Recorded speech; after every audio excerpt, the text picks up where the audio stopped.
CPM general secretary Sitaram Yechury അന്തരിച്ചു. നെഞ്ചിലെ അണുബാധയെ തുടർന്ന് എയിംസിൽ ചികിത്സയിലായിരുന്നു അദ്ദേഹം.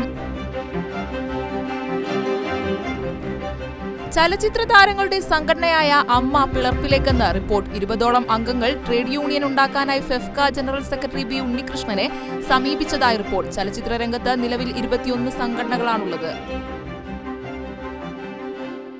ADGP MR Ajith Kumar RSS നേതാക്കളുമായി കൂടിക്കാഴ്ച നടത്തിയ വിഷയത്തിൽ CPI നിലപാടിൽ മാറ്റമില്ലെന്നും ആ നിലപാടിൽ നിന്ന് മുന്നോട്ടോ പിറകോട്ടോ ഇല്ലെന്നും സംസ്ഥാന സെക്രട്ടറി ബിനോയ് വിശ്വം.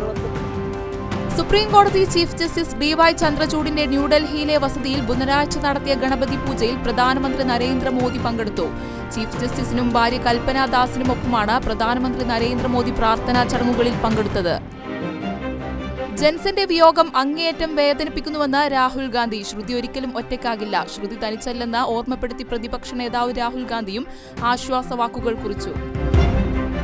ഓണക്കാലത്ത് KSRTC ജീവനക്കാർക്ക് ആശ്വാസമായി ശമ്പളമെത്തി. ഒറ്റത്തവണയാണ് ശമ്പളം ജീവനക്കാർക്ക് കൊടുത്തു തുടങ്ങിയത്. സർക്കാർ നൽകിയ 30 കോടിയും KSRTCയുടെ വരുമാനമായ 44.52 കോടിയും ചേർത്താണ് വിതരണം. രാജ്യത്ത് പെട്രോൾ ഡീസൽ വില കുറയ്ക്കാൻ കേന്ദ്ര സർക്കാരിനും പൊതുമേഖലാ എണ്ണ വിതരണ കമ്പനികൾക്കും മേൽ വീണ്ടും സമ്മർദ്ദം. കഴിഞ്ഞ മാർച്ച് 15-നാണ് പെട്രോൾ ഡീസൽ വിലയിൽ അവസാനമായി മാറ്റമുണ്ടായത്. കഴിഞ്ഞ 6 മാസമായിട്ട് യാതൊരു അനക്കവുമില്ല.